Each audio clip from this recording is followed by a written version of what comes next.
The wind howled like a hungry beast outside the small wooden cabin. Snow slammed against the windows, each gust making the old glass tremble.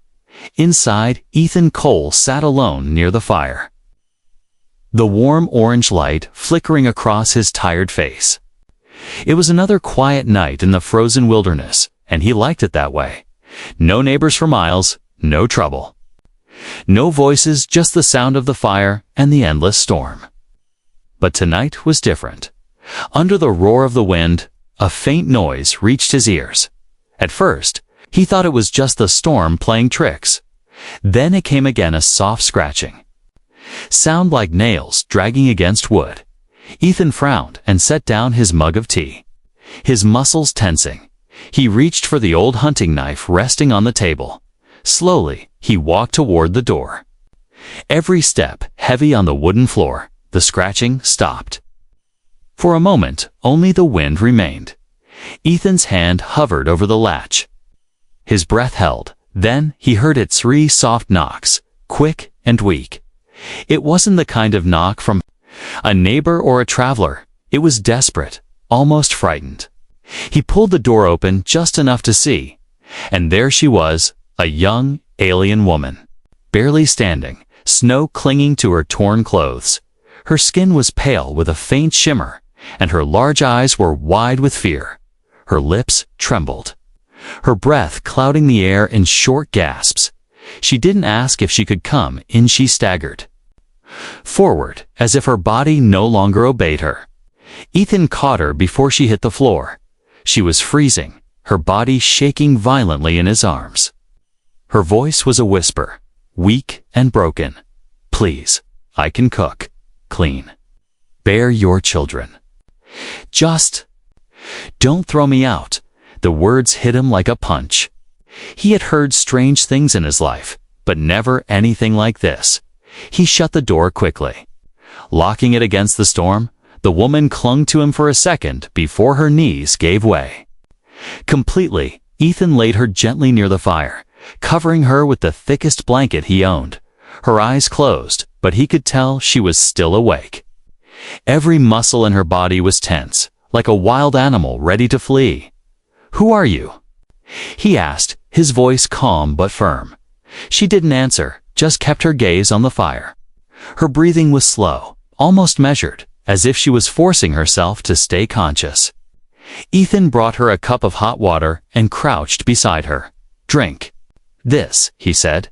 She took it with trembling hands, sipping carefully. The steam rose around her face, making her alien features clearer. High cheekbones, small ridges along her temples, and faint blue lines that pulsed softly under her skin. "You shouldn't be out there in this weather," Ethan said. Still, no answer. Instead, she pulled the blanket tighter around herself, glancing nervously toward the door. It was more than the storm she feared. Ethan could see it in her eyes. He knew that look. It was the look of someone running from something. Or someone. The wind screamed outside, but inside, the silence between them was heavier than the storm. Finally, she spoke, her voice soft but steady now. "My name is Lyra," she said. Ethan waited for more, but she stopped there. No explanation. No reason why she had risked her life to reach his cabin. "You're safe here," Ethan said after. A moment, it wasn't a promise he was sure he could keep, but her shoulders relaxed just slightly at his words. He fed more wood to the fire, the flames growing stronger. In the warm light, her face looked less pale, but her eyes still held. A shadow that told him this night was only the beginning. Hours passed in uneasy silence.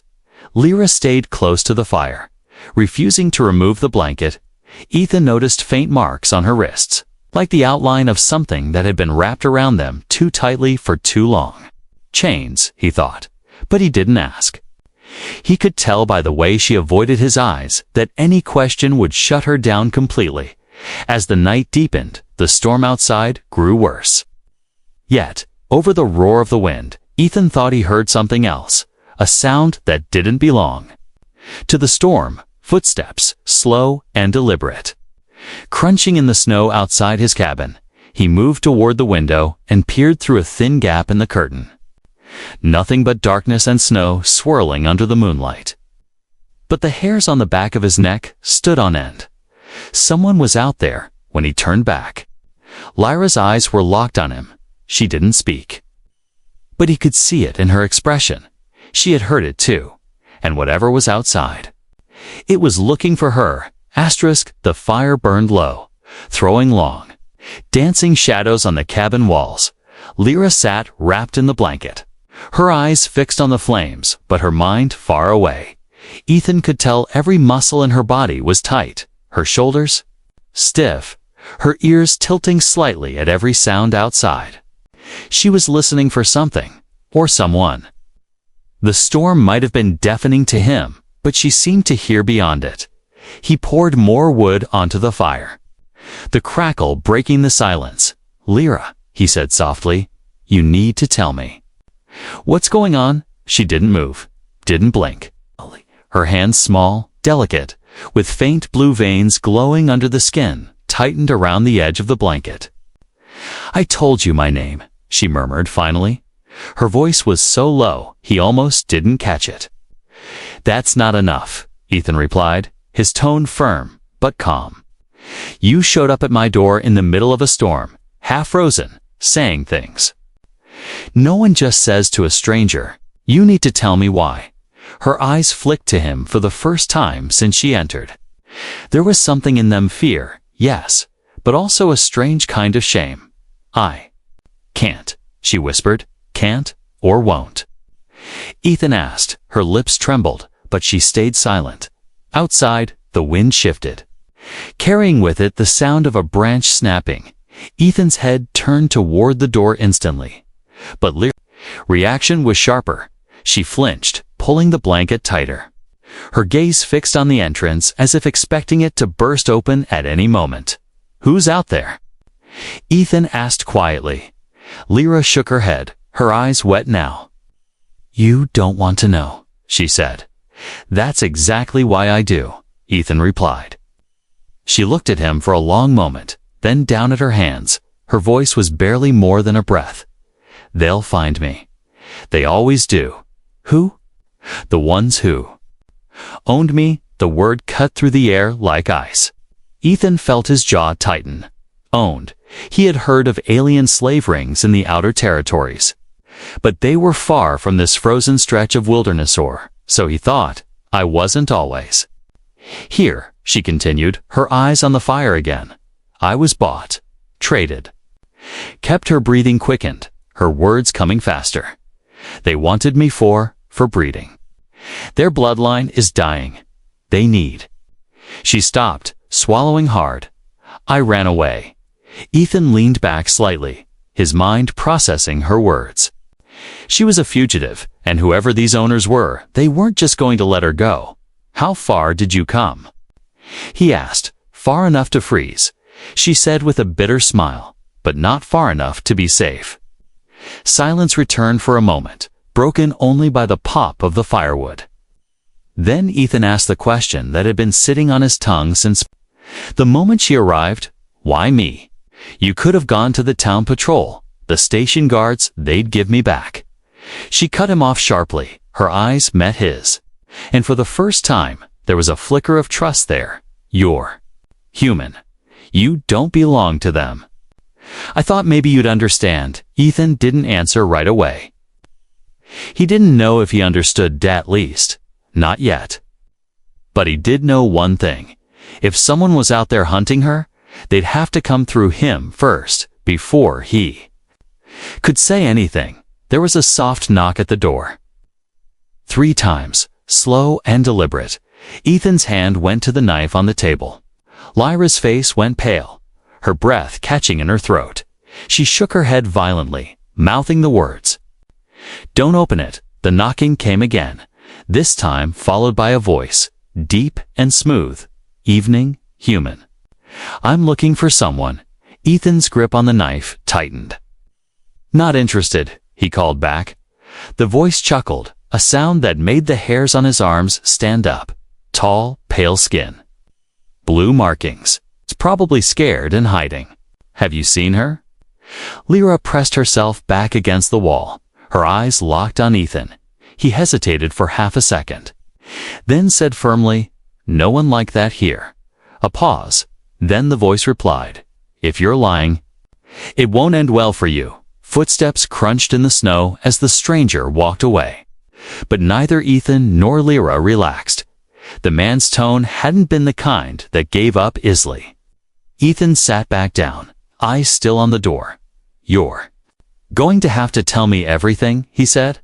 And this time, Lyra nodded, because she knew her past had just found them. And the storm outside was nothing compared to what was coming.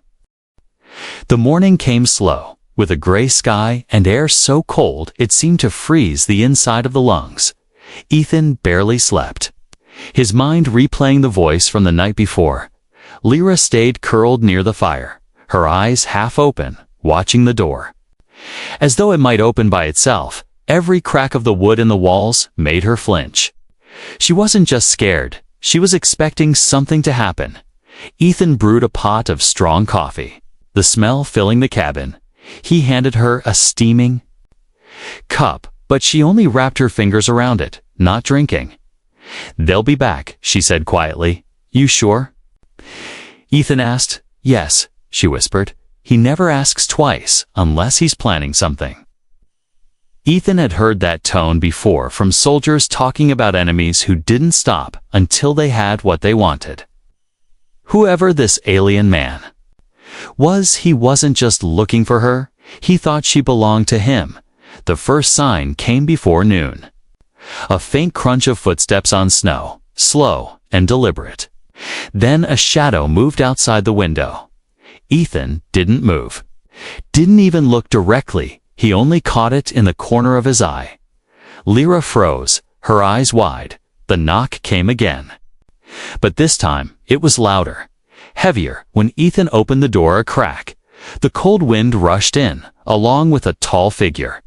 The alien male stood there, his frame broad, his clothing dark and lined with fur from some alien beast. His skin was a deep gray with faint silver lines that glimmered when he moved. 2 long scars ran across his cheek, and his eyes were a sharp gold. He smiled. But it wasn't a friendly smile, was the kind that promised trouble. "Human," he said smoothly. "We meet again." Ethan didn't answer. His grip tight on the door, the alien's gaze slid past him. Scanning the room, "She's here," he said simply. Like he was stating the weather, Ethan stepped in. "The way blocking the view, no one here but me," he replied flatly. The alien tilted his head, studying Ethan like a man looks at a puzzle. "She's property of House Veiler," he said, his voice dripping with pride. "She escaped. That means she has stolen goods. And I have come to take her back." Lyra's sharp intake of breath behind Ethan gave her away. The alien's smile widened. "There you are, little bird," he said, leaning to the side, trying to see her. Lyra shrank back, clutching the blanket tighter around herself. Ethan's voice turned cold. "She's not going anywhere with you." The alien chuckled, but his eyes were hard now. "You're a brave one, human. Or a fool." His hand rested on the hilt of a curved blade strapped to his side. "I will be back tonight, and I will take her one way or another." Ethan slammed the door before the alien could say more. The sound echoed in the cabin. Lyra stood frozen, her breathing fast. "You shouldn't have done that," she whispered. "They'll send more men." "They always do." Ethan turned to her. "Then we'll be ready," he said simply. Her eyes searched his face, as if trying to decide if he meant it. He did. All afternoon, Ethan prepared. He checked the locks, loaded his hunting rifle, and placed a few old traps near the tree line. Lyra helped. Though her hands shook the whole time, she told him about the alien. His name was Kale, an enforcer for House Veiler, a powerful alien family. They buy women from poor colonies, breed them, sell the children for high prices, she said, her voice cracking. "I was supposed to give them many, but I ran before they could start." That night, the storm had passed. leaving a silent, moonlit forest to silent. Ethan could feel it, the calm before something dangerous. Lyra sat near the fire again, but this time she wasn't staring at it. She was staring at the door, waiting. It came just after midnight. Not a knock this time. A crash, wood splintering as the door burst open. Cale stepped inside, 2 more aliens behind him. His smile was gone, replaced with a look of cold satisfaction. "Told you I'd be back," he said. Ethan raised the rifle. "Leave," he ordered, his voice steady. Cale took 1 slow step forward. "Shoot me, human. And the others will still take her." Lyra's hand gripped Ethan's arm, her voice shaking. "Don't. Please, don't get hurt for me." But Ethan's eyes never left Cale. Because he had already decided, no matter what it cost, she wasn't going back with them. The door was broken, but Cale and his men had left for now. Ethan didn't know if it was because of the rifle in his hands, or because they wanted him to feel safe before striking again. Either way, it meant one thing: time was running out. He worked quickly, fixing the door as best as he could, nailing planks over the damaged wood. Lyra helped, though her hands trembled each time the hammer struck. "You don't have to do this," she said quietly, not looking at him. Ethan didn't stop working. "Yes, I do," he replied. "You're not going back to them." Her eyes flicked up at him, studying his face for a long moment before she looked away. She didn't thank him, maybe because she didn't know how.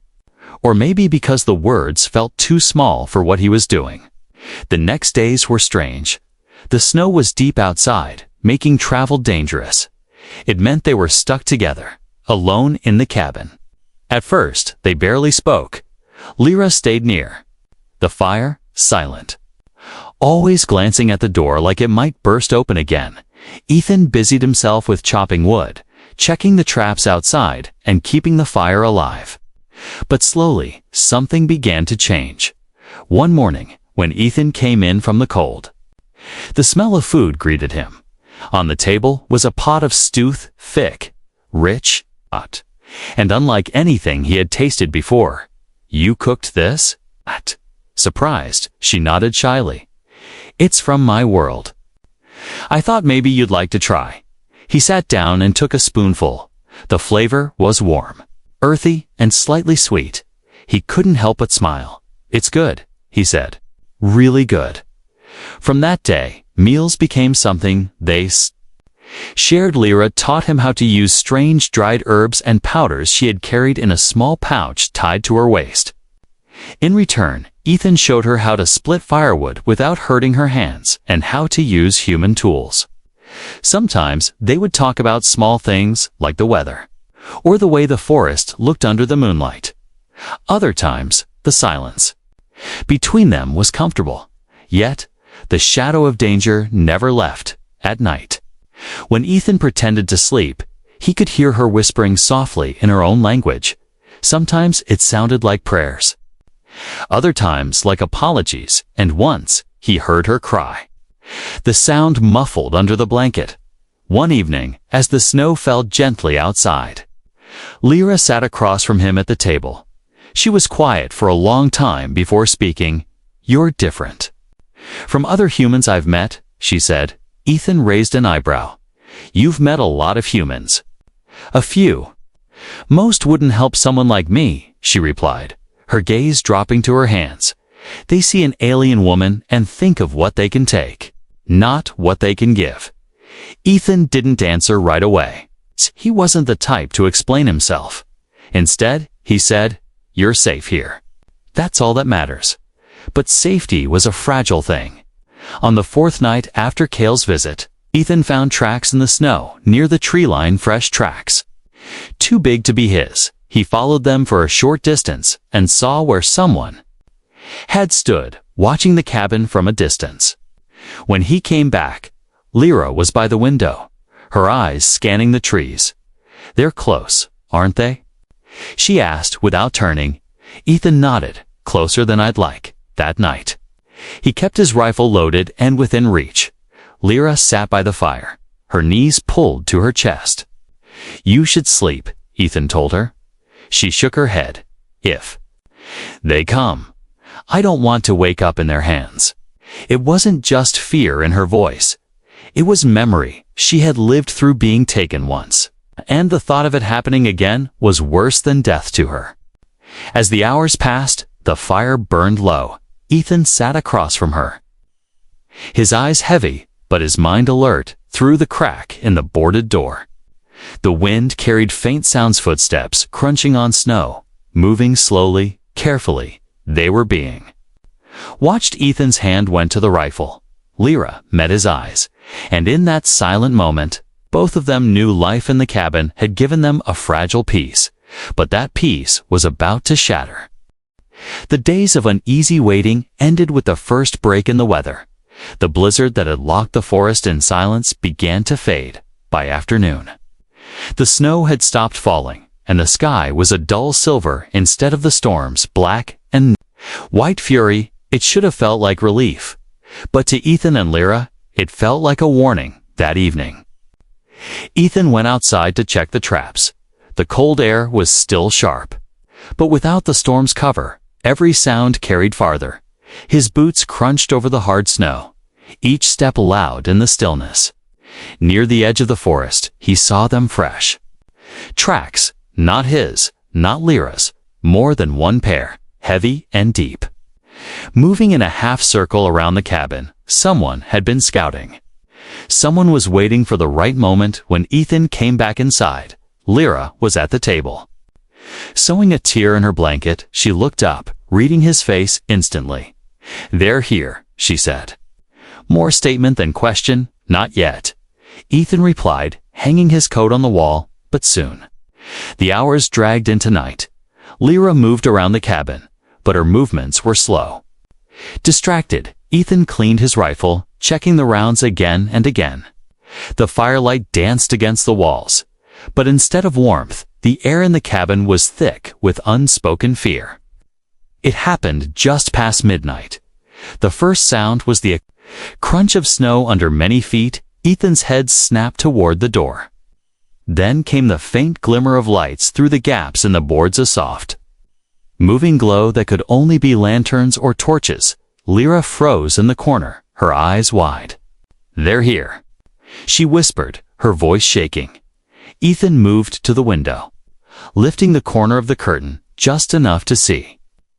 Shadows moved between the trees, 3, maybe 4 figures. Cale was among them, tall and unmistakable even in the dim light.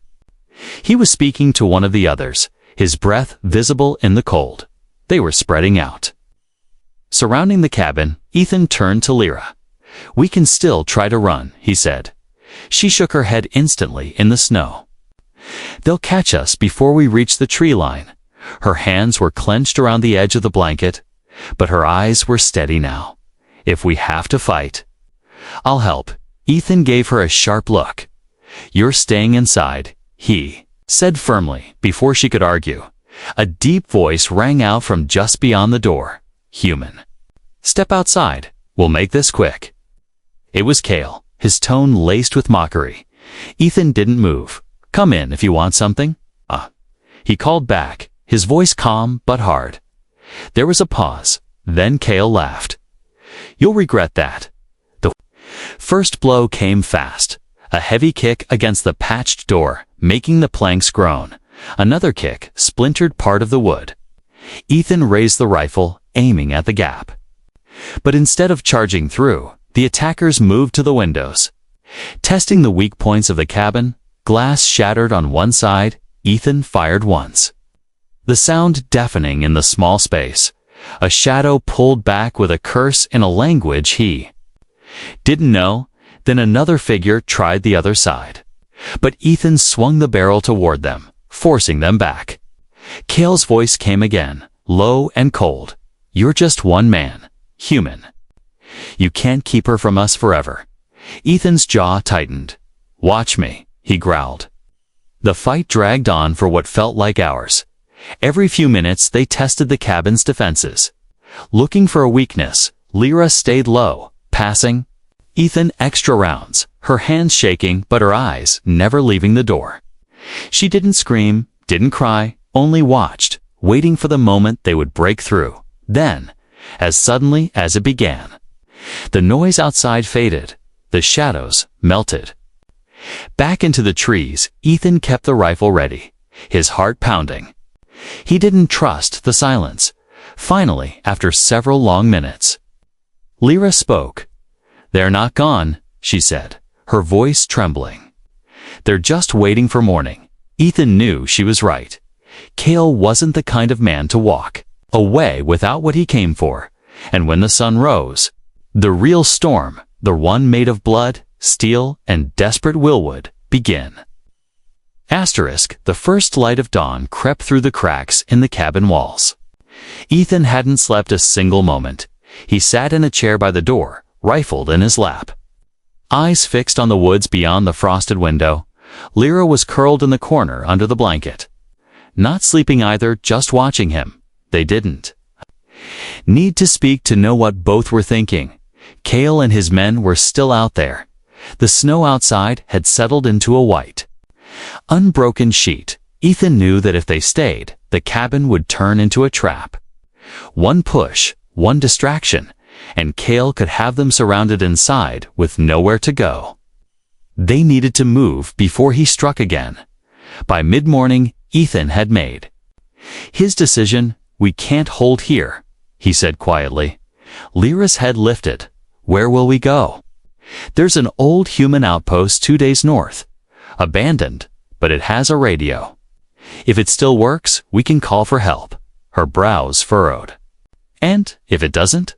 Ethan's tone was firm. "Then we keep moving." She looked toward the forest, her lips pressed tight. "They'll follow us," she whispered. "Good," Ethan replied, sliding extra rounds into his rifle's pouch.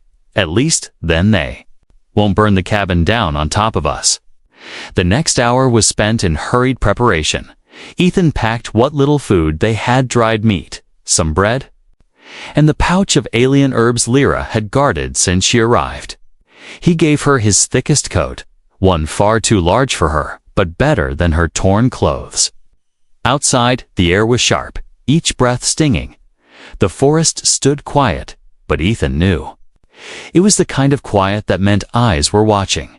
They moved fast, keeping low among the snow-laden trees. Ethan had chosen a route off the main paths, where the snow was deeper but tracks were harder to follow. Lyra struggled at first, her legs sinking into the drifts. Ethan slowed his pace, helping her over fallen branches and frozen streams. Every so often, he would stop and listen, hearing only the wind. But he could feel it, the sense of being followed, pressing against the back of his neck. By midday, the clouds thickened, promising more snow. They stopped for only a few minutes, crouching in the shelter of a half-buried rock. Lyra's breath came fast, her cheeks flushed from the cold.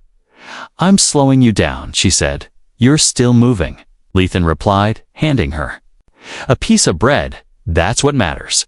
Not long after, they set off again. They found the first sign, a set of deep boot prints cutting across their trail from the side. Cale's men were moving to intercept them. Ethan's jaw tightened.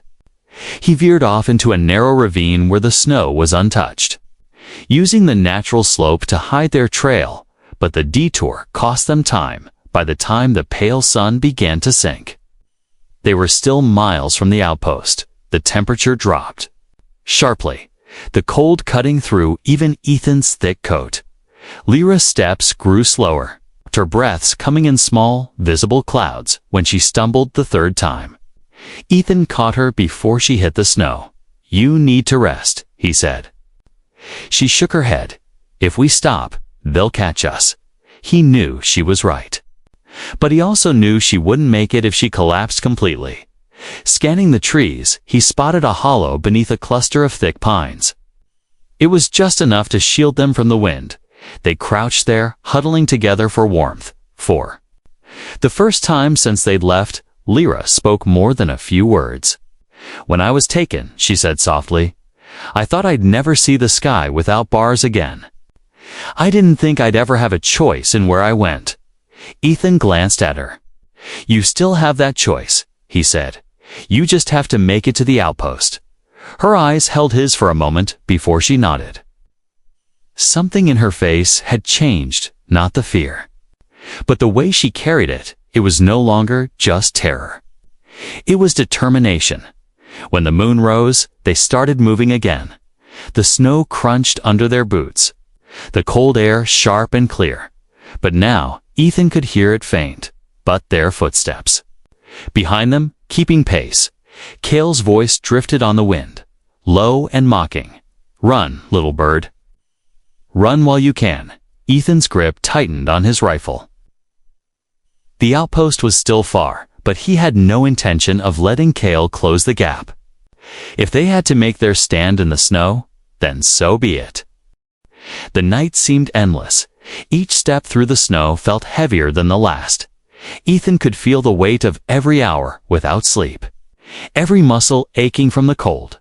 But behind them, the sound of pursuit grew clearer. Cale and his men were closing in. The pale light of dawn finally touched the horizon. Through the gray haze of trees, Ethan spotted a shape in the distance, a squat, weather-worn building half buried in snow. The outpost, it was smaller than he remembered, its antenna bent and coated with ice. But it was shelter, and maybe, just maybe, salvation, almost there, he told Lyra. Her lips were pale, her breath shallow, but she nodded, forcing herself to keep moving. Every few steps she stumbled, yet never once asked him to slow down. They reached the door just as a voice rang out behind them. Human. Step away from her. Cale Ethan shoved Lyra inside and slammed the door shut. It was little more than a sheet of metal hanging from rusted hinges. But it would buy them seconds, maybe minutes. Inside, the air was stale and cold. The room was bare, except for a dusty console and a radio unit that looked older than both of them combined.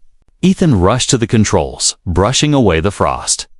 Most of the buttons were dead, but when he turned the crank power generator, a dim light flickered on. Outside, heavy boots crunched through the snow. A fist pounded on the door, rattling it in its frame. Lyra stood near the far wall, clutching her blanket like a shield. Will it work? She asked, her voice trembling. Ethan didn't look up. It has to. He twisted the radio dial, static filling the air. Come on. Come on. A faint voice broke through the noise. Station 12 identify. This is Ethan. Cole, human settler, he said quickly. We're under pursuit. 3 armed alien males. Need immediate extraction. The reply was broken by static, but the words copy that came through clear enough. Ethan's relief was short-lived. The door burst inward, metal screeching as it hit the wall. Cale stepped inside, snow clinging to his boots, his blade all ready. Drawn, 2 of his men flanked him, their eyes fixed on Lyra. It's over. Human, Cale said, his voice calm and deadly. Step aside and you can live. Ethan didn't move. He stepped between Cale and Lyra, rifle raised. You're not. Taking her, Cale's smile was cold. You think you can stop me? Ethan's grip tightened. No, he said, but I can slow you down. Cale lunged. Faster than Ethan expected, the rifle cracked, the shot echoing off the walls. One of Cale's men stumbled back. Clutching his shoulder, Cale kept coming. Swinging his blade, Ethan ducked, the edge slicing through his coat. Lyra darted forward. Grabbing a piece of metal pipe from the floor, with a cry, she swung it at the second man's head, knocking him to the ground. For a moment, it was just Ethan and Cale. Circling each other in the cramped space, Cale struck again, the blade grazing Ethan's arm. Pain flared, but Ethan didn't back down. With a desperate shove, he slammed Cale into the wall, the old radio sparking from the impact. Outside, the deep hum of engines filled the air. Lyra's eyes widened. They're here. Cale heard it too. His golden eyes narrowed. You think this ends here, human? I will find you. I will take her back. Ethan shoved him toward the door. Not today. Bright searchlights cut through the trees as a small human dropship descended. Cale cursed, retreating into the snow with his injured men. The dropship's side door slid open, and 2 armed human soldiers stepped out, rifles raised. "You Cole?" One of them called. "Yeah," Ethan said, gripping Lyra's arm and leading her toward them. "She's with me."